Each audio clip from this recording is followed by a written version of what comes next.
Hello and welcome to an episode of Historically Marked. I am Jason and this is another sports edition, or in this case a sports bar edition. I'll explain more about that. Here we go.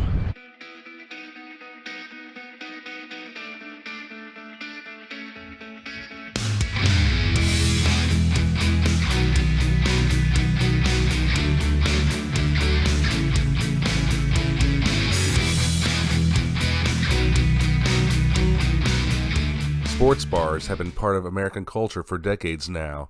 It is basically a place for sports fans to cheer for their teams. Some are upscale, chain, or mom and pop.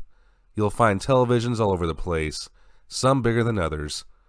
Nothing says a sports bar like food such as wings, paired with a beer, pool tables, darts, recreational games for all ages people, just to give you an idea of a typical sports bar of today.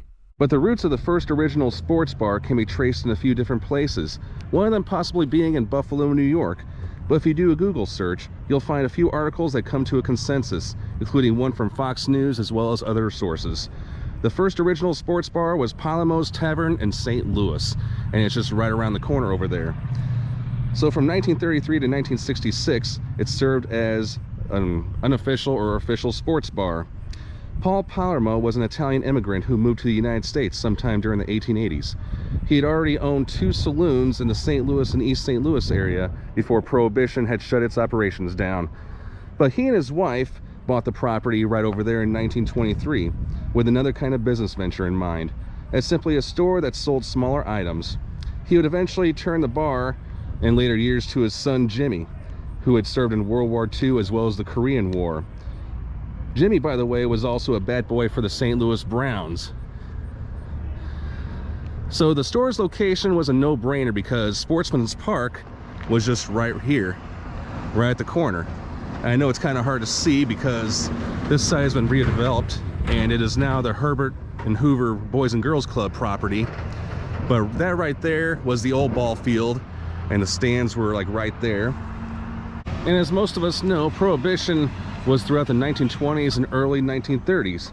But in 1933, the day Prohibition was repealed, this opened as a bar before it became an official sports bar. But candy, cigarettes, and all sorts of tobacco were sold here before, Prohibition, throughout Prohibition. Baseball players and stadium workers stopped by here a lot to purchase smokes because it was quote-unquote so much cheaper than buying in the clubhouse. But what really brought people there were 5-cent hot dogs and soda that were grilled by Paul Palermo himself. Babe Ruth, Lou Gehrig, and Ted Williams were supposedly regulars at that tavern. Of course, they played at Sportsman's Park, but I would kind of worry for them as being mobbed by fellow fans. People hounding for autographs, because when you're a celebrity, that's what happens, I guess. Not speaking from experience, of course. But sports were heard on the Philco radio, of course, as it was long before television had arrived. That did not come until 1947 when a 13-inch Farnsworth television was installed at the place, changing the way sports were viewed and heard.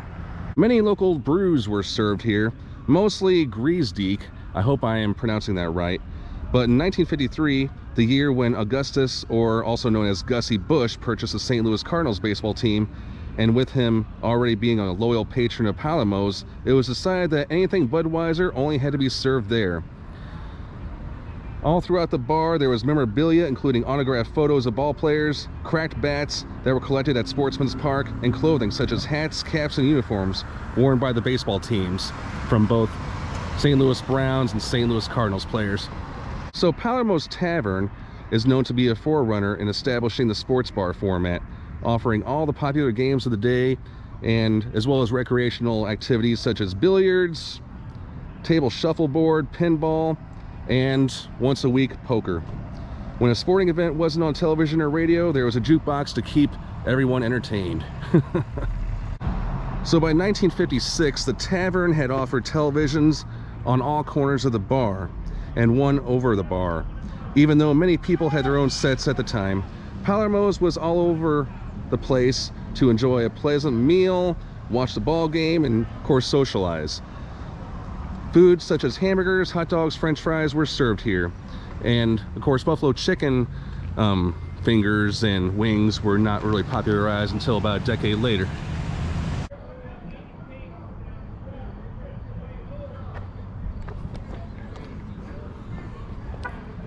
All right, so I did spend some research trying to figure out the hours of operation of this restaurant or bar, and unfortunately I got nothing.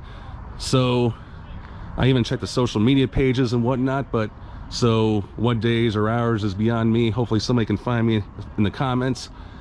But this is the place where allegedly the first original American sports bar was here.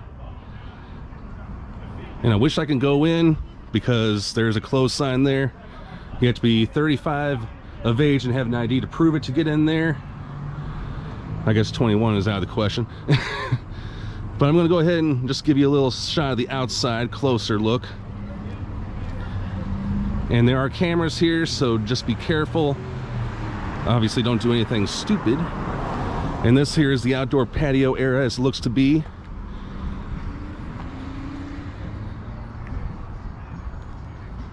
So that's what it looks like today in October 2022, the Sit and Sip Cocktail Lounge. Thank you so much for tuning into this episode of Historically Marked. And I'm going to go ahead and give a big shout out to one of my friends named Derek, one of my great co-workers who's a big fan of this channel. He's watched literally every episode of mine, so he was the one that suggested this topic, and he found this online, so this one's for him. All right, well, I'm Jason in North St. Louis City, signing off.